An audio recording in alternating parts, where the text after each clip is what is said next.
Good morning. Today is Monday, March 17th. I'm Corva Coleman from NPR News, and here are today's top stories. Deadly storms killed at least 39 people over the weekend across the Midwest and South. Sudden dust storms in the plains killed motorists with hurricane-strength winds.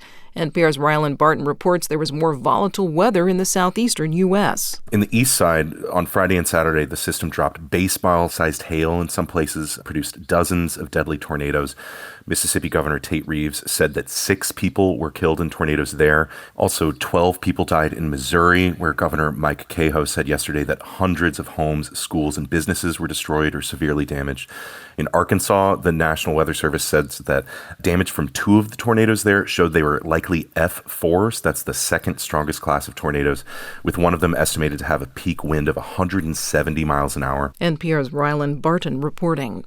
The Trump administration has deported more than 200 alleged criminals to El Salvador. That came after President Trump invoked a rarely used wartime law that's supposed to be used to stop another country from invading the U.S. A federal judge verbally ordered the Trump administration to stop the deportation flights, but the administration did not comply. NPR's Ada Peralta reports El Salvador has sent the people to prison. The government of El Salvador released videos showing U.S. Border Patrol handing over dozens of men. Then the videos show the men in chains being escorted by armed guards. The videos show the men being shaved and then taken to El Salvador's maximum security prison.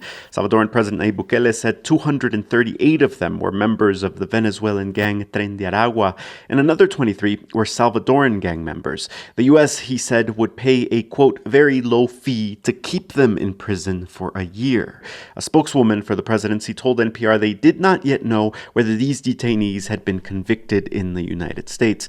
Ada Peralta, NPR News, Mexico City. Egyptian and Qatari mediators are trying to negotiate a new Israel-Hamas ceasefire deal to release more hostages in Gaza. But NPR's Daniel Estrin reports there are outstanding disputes. Israel is demanding the immediate release of 11 out of the 24 living hostages still held in Gaza. The U.S. is calling for an exchange of hostages and Palestinian prisoners and an extension of the ceasefire for many weeks to try to reach a permanent end of the war. Hamas says it will release one living American-Israeli hostage, but is demanding immediate talks on permanently ending the war. Israel is not yet ready to commit to an end of the war, with Hamas still ruling Gaza. Meanwhile, Israeli Prime Minister Benjamin Netanyahu says he wants to fire his domestic intelligence chief because he has lost trust in him. The security chief has been a main proponent of a hostage release deal with Hamas. Daniel Estrin, NPR News, Tel Aviv. 4 newly arrived astronauts are getting used to the International Space Station. They docked yesterday morning. They're part of a crew who will replace 2 NASA astronauts. NPR's Joe Hernandez reports that pair of astronauts has been on the station for 9 months, a lot longer than was planned. Sonny Williams and Butch Wilmore were only supposed to be in space around a week when they launched into orbit last June, but after issues with their Boeing Starliner spacecraft, NASA decided to keep them at the International Space Station, where they've remained for more than 9 months. Now they can go home. Crew 10.